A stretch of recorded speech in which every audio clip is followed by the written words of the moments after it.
దురదృష్టవశాత్తు మన విద్యా వ్యవస్థలో కూడా దీని పట్ల ప్రత్యేకంగా ఫోకస్ లేదు.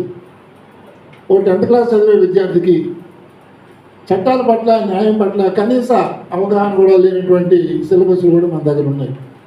ఈ పరిస్థితుల్లో ముందుగా ఈ చట్టం వచ్చిన వెంటనే న్యాయవాదులు వాళ్ళకున్నటువంటి అవగాహన మేరకు ఈ చట్టం నుండి ఇబ్బందులు ప్రజల ముందుకు తీసుకొస్తే, ఎందుకనో ఇది కేవలం వాళ్ళ వృత్తిపరంగా వాళ్ళ కోసం చేస్తున్నటువంటి ఉద్యమంలాగా ఒక ప్రచారం లేదా ఒక మాట అయితే వెళ్ళిపోయింది. ప్రజలకు అవగాహన లేకపోవడం వల్ల వాళ్ళు కూడా తప్పు పట్టలేదు. వాళ్ళు ఉన్నటువంటి ఒక చట్టాన్ని మార్చి కొత్త చట్టాన్ని తెచ్చినప్పుడు విస్తృతంగా ప్రజల్లో దీన్ని చర్చించాల్సిన అవసరం ఉండేది.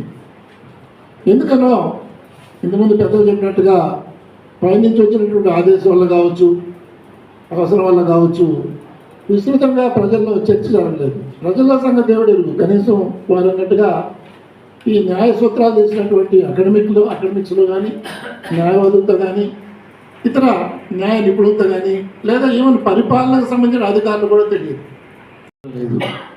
దానివల్ల సహజంగానే కొన్ని అనుమానాలకు తావిస్తూ ఉంది. దానికి తోడు చట్టంలో పెట్టినటువంటి కొన్ని అంశాలు కూడా ఖచ్చితంగా అనుమానాలకు తావిస్తున్నాయి. ఉదాహరణకి మోడల్ చట్టంలో ఏం చెప్పారంటే, ఈ ల్యాండ్ అథారిటీ ఏదైతే ఉందో అథారిటీకి ఒక ముఖ్య అధికారిని లేదా చైర్మన్ని నియమిస్తారు. చీఫ్ సెక్రటరీ స్థాయి ఉన్నటువంటి అధికారిని. బాగానే ఉంది. ఆయన తీసే అధికారం కూడా గవర్నమెంట్. 3 అంచెల వ్యవస్థ పెట్టారు. Title registration officer, dispute resolution officer, ఆ తర్వాత ఒక ట్రైబ్యునల్. ఇంతకుముందు రాజేంద్ర ప్రసాద్ చెప్పినట్టుగా ట్రైబ్యునల్లో కూడా ఒక డిస్ట్రిక్ట్ జడ్జి స్థాయి అధికారి, ఒక అడిషనల్ కలెక్టర్ స్థాయి అధికారి నియమించినట్లయితే న్యాయం జరుగుతుంది. ఇటు రెవెన్యూ చట్టాల పట్ల అన్న వ్యక్తి ఉంటాడు, అదేవిధంగా న్యాయపోతున్న డిస్ట్రిక్ట్ జడ్జి ఉంటాడు. ఉద్దేశంతో ట్రైబ్యునల్ అనేది ఒకటి మోడల్ చట్టంలో ఉంటే ఆ 3 అంచెల వ్యవస్థ తీసేసి రాష్ట్రంలో కేవలం 2 అంచెలకే పరిమితం చేశారు. అందులోనూ జరిగినటువంటి ముఖ్యమైన అంశం ఏంటంటే టైటిల్ రిజిస్ట్రేషన్ ఆఫీసర్. ఈ టైటిల్ రిజిస్ట్రేషన్ ఆఫీసర్ ఎటువంటి వాళ్ళని నియమిస్తారు, ఆయన క్వాలిఫికేషన్ ఏంటి, ఆయన అనుభవం ఏంటి, ఏ శాఖ నుంచి తీసుకునేది ఎక్కడా ప్రస్తావన లేదు. మహారాష్ట్ర చట్టంలో నయాబ్ తహసీల్దార్ అని చెప్పి పెట్టారు, అంటే డిప్యూటీ తహసీల్దార్. ఇంత పెద్ద బాధ్యత కలిగినటువంటి ఒక స్థానాన్ని ఒక డిప్యూటీ తహసీల్దార్ చేతిలో పెట్టడం అనేది చాలా అసమంజసం.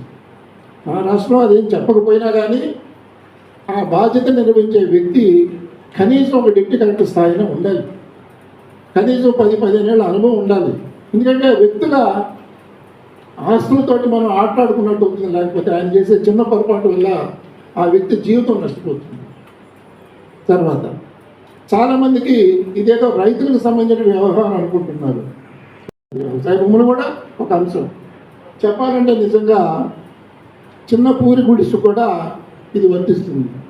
మీ ఇంటిపైన వేసుకున్న రేకుల షెడ్డుకు వర్తిస్తుంది. టెర్రస్ రైట్స్ కూడా వర్తిస్తుంది. అంటే మీరు ఒక యాంటెన్నా పెట్టుకున్న సమాచారం పడి పెట్టాలేమో రేపు. చాలా విస్తృతమైనటువంటి పరిధి ఉంది ఈ చట్టానికి. మీ ఇంటి ముందు ఉదాహరణకి అది చాలామంది ఎందుకనో నోటీస్ చేయలేదు. కంపల్సరీగా ఒకసారి చట్టం వచ్చిన తర్వాత తప్పనిసరిగా ప్రతి ఒక్కరూ ట్రాన్సాక్షన్ జరిగిన సమాచారం ఇవ్వాల్సిందే. మీరు ఒక లీజ్ తీసుకున్నా, అగ్రిమెంట్ చేసినా, ఎవరికైనా మీ ఇంటి ముందు ఉన్నటువంటి ఒక రూమ్ ఎవరికైనా అతికించినా ఆ టైటిల్ రిజిస్ట్రేషన్ ఆఫీసర్ దృష్టికి వెళ్ళాల్సిందే. కంపల్సరీగా వెళ్ళాలి. ఒకవేళ వెళ్ళకపోతే ఏంటి చూసారండి ప్రాసెస్, మరి మీరు నోటీస్ చేస్తారో లేదో 67 ప్రకారం అనుకుంటాను, there is a penal provision.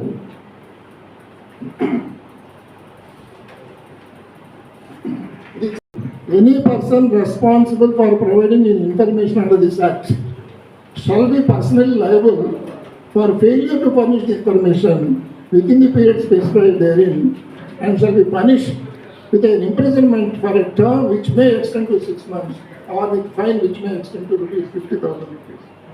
అంటే మా ఇంటి ముందు ఒక రూమ్ ఉంది నాది, అది ఎవరో ఏటీఎంకో ఓ టీ కొట్టుకో నేను లీజ్కి ఇచ్చాను. చట్టం ప్రకారం నేను టైటిల్ రిజిస్ట్రేషన్ ఆఫీసర్కి ఆ సమాచారం ఇవ్వాలి. ఒకవేళ నేను ఇవ్వకపోతే ఈ క్లాస్ ప్రకారం నేను ఇవ్వలేదు కాబట్టి నన్ను బాధ్యుని చేసి 6 నెలల వరకు జైలు శిక్ష విధించేటువంటి హక్కు ఈ చట్టం కల్పిస్తాం. ఇది చాలా ప్రమాదకరం. సమాజంలో ఈరోజు లేని వాళ్ళు పొట్ట చేత పెట్టుకుని తెలంగాణలో ఉండేవాళ్ళు, బెంగళూరు ఉండేవాళ్ళు, వీళ్ళందరూ ఎక్కడెక్కడ ఉంటారు, నిరక్షరాస్యులు. ఇటువంటి పరిస్థితుల్లో ఇటువంటి క్లాస్ పెడితే మామూలు మనిషి ఏం కావాలి? ఇట్లా చాలా చాలా లోట్లు, పొరపాట్లు ఈ చట్టంలో ఉన్నాయి. కనుక ఇటువంటి ప్రధానమైనటువంటి చట్టాలు చేసినప్పుడు విస్తృతంగా సంప్రదింపులు అవసరం. ఆ సంప్రదింపులు జరిపి ఒక ప్రజాభిప్రాయం సేకరించి అందరి యొక్క అభిప్రాయాలు తీసుకొని సమగ్రమైన చట్టం చేసుకుంటే మంచిదే. ఏ చట్టమైనా ఎవరి కోసం చేస్తారు? ప్రజల కోసం చేస్తారు. ప్రజల కోసం పెట్టే చట్టాన్ని ప్రజలతో సంబంధం లేకుండా చేస్తే కాబట్టి దాన్ని అమ్మలేరు, వేరే వాళ్ళకి ఒక లోన్ తెచ్చుకోలేరు, దాని మీద మార్టిగేజ్ చేయలేరు. ఆ తేలిన దాకా మీ టైటిల్ ఊరికే బహుశా మీ అనుభవం ఉంటుందేమో, అంతే, అంతవరకే. చాలా ప్రమాదకరమైనటువంటి అంశాలు ఈ విధంగా పొందుపరిచారు. ఒక అధికారిగా, సర్వీసుల అధికారిగా నిష్పక్షపాతంగా విశ్లేషణ చేసి మీ ముందుకు పెట్టాను.